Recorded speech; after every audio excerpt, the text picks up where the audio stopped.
Hello everyone, I'm Victorian and you're watching The French Connection. So welcome on board for another video. Today I want to start doing some comfort and noise tests with Meng driving the car because it's important to have some numbers with the accelerometer we'll use on the iPad and the sound meter, but it's also important to have opinion.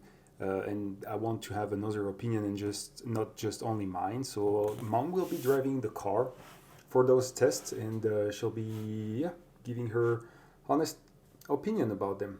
So for the comfort part, to be able to measure what are the suspensions, how well they're working, I'll be using an accelerometer. It's an app on the iPad simply, but I'll always use the same app in the different cars, and we'll see what are the different numbers. And for the sound level, noise level, I'll use a sound meter simply. So yeah, without no further ado, let's watch the first video in the Model Y rear-wheel drive.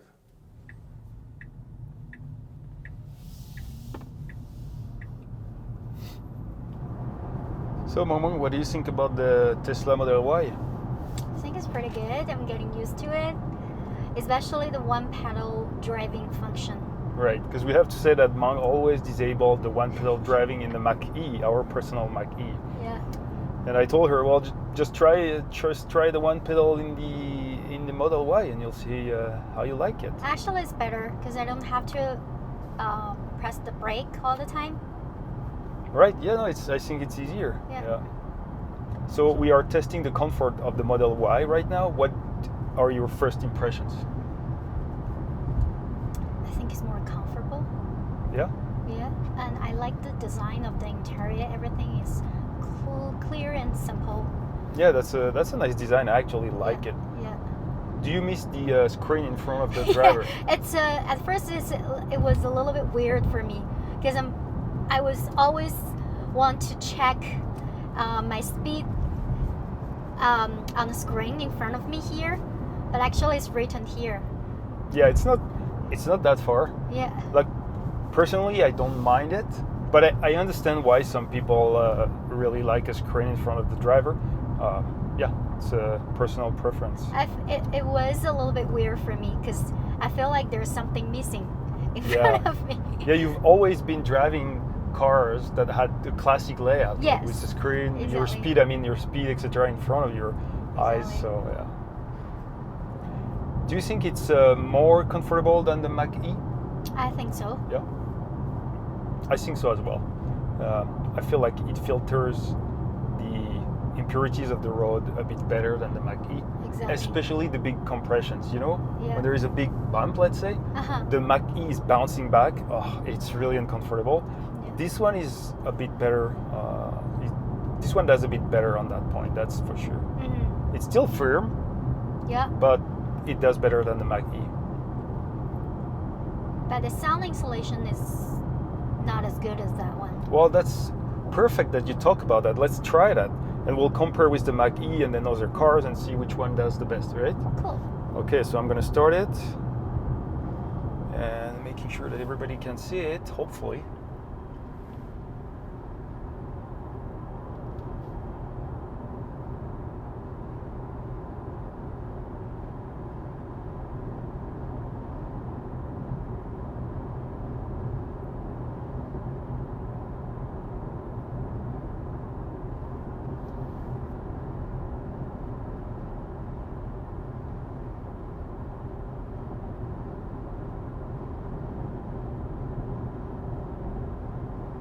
There you go. I would say 62 on average. I'll have a look at the footage and kind of, I don't know, calculate an average or something. But yeah, 62 seems like a fair number for the noise insulation here. And you see, you can change the distance with the button going left or right. You can change the distance Neat. between you and the car in front. Do it? By pressing this button? No. Well, not pressing, moving it left or right. There you go, see? It goes from 2 to 7, I think. So maximum 7? Yeah, I guess it means kind of 7 car length. Oh yeah, that's the thing. See, as soon as you move the steering wheel, it's gonna disengage. Yeah. Where in the Mach-E, for example, the Blue Cruise allows you to move the car in the lane. So which I kind of miss that function. It's a bit annoying every time you just want to move the car in the lane that it's going to disengage the autopilot, but yeah.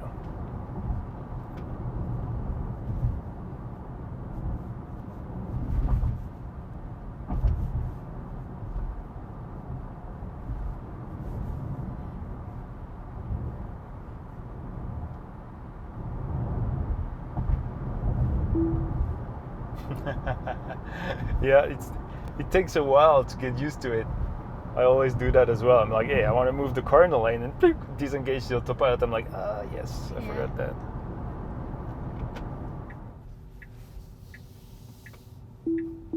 There you go. Oh. There you go. There you go. So autopilot's engaged. So you have to let it do. I don't trust it. You have to let it do its thing. No, I don't trust it. Let's go in chill mode. I'm just gonna go in chill mode for you, so it's a bit more. It takes keeps its distance a bit more. There you go. I've been driving the car for 10 years and now I'm like a new learner. So nervous, like my first time driving on the road. It's really different, huh? What? Is this the right way? Oh, I took the wrong exit, right? I told you I don't trust technology. Well, that's funny. No, leave it engaged. Did you disengage it? Yeah. I don't know. Leave it engaged. Okay. Okay, I think we re-engaged the autopilot. Yeah. Yes. Okay, so it took the wrong exit. Yeah. Which is interesting. But at least, look, it's going back towards the proper route. Oh my God. Back to MacLeod Trail.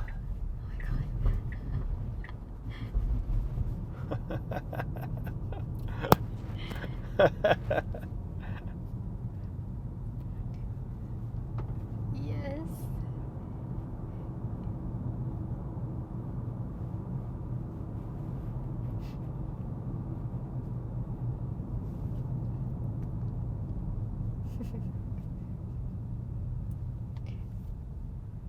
Amazing. It's gonna come to a stop. Oh well, actually, it sees that the lights are green, so yeah, just following the car in front of us.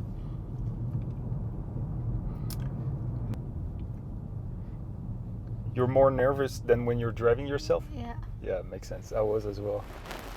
So yeah, it's gonna go back on the MacLeod Trail, but that's interesting that it took the wrong exit. Yeah, we're still going home, but it's a bit of a detour now. It's taking us to a road that we've never been to. Yeah.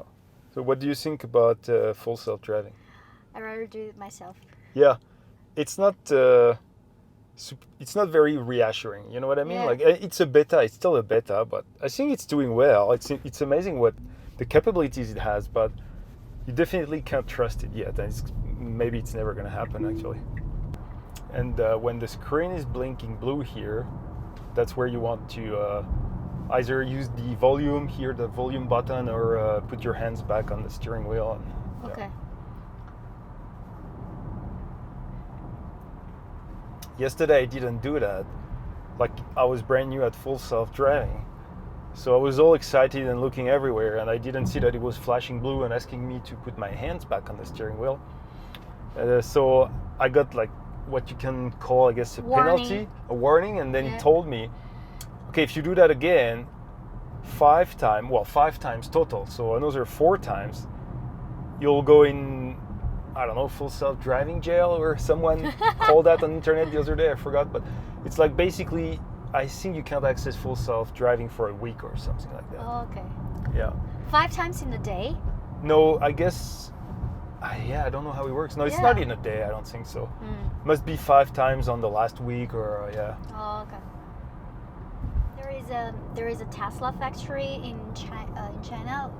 The location is in Shanghai, and people say that the quality is better than that in Los Angeles or something. Yeah, that's what I heard California. as well. Yes, you're right. This car actually is made in China.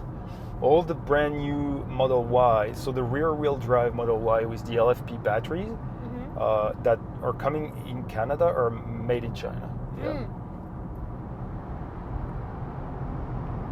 All right, so we are at 120. I'm going to shut my mouth and we're going to try the noise test at 120.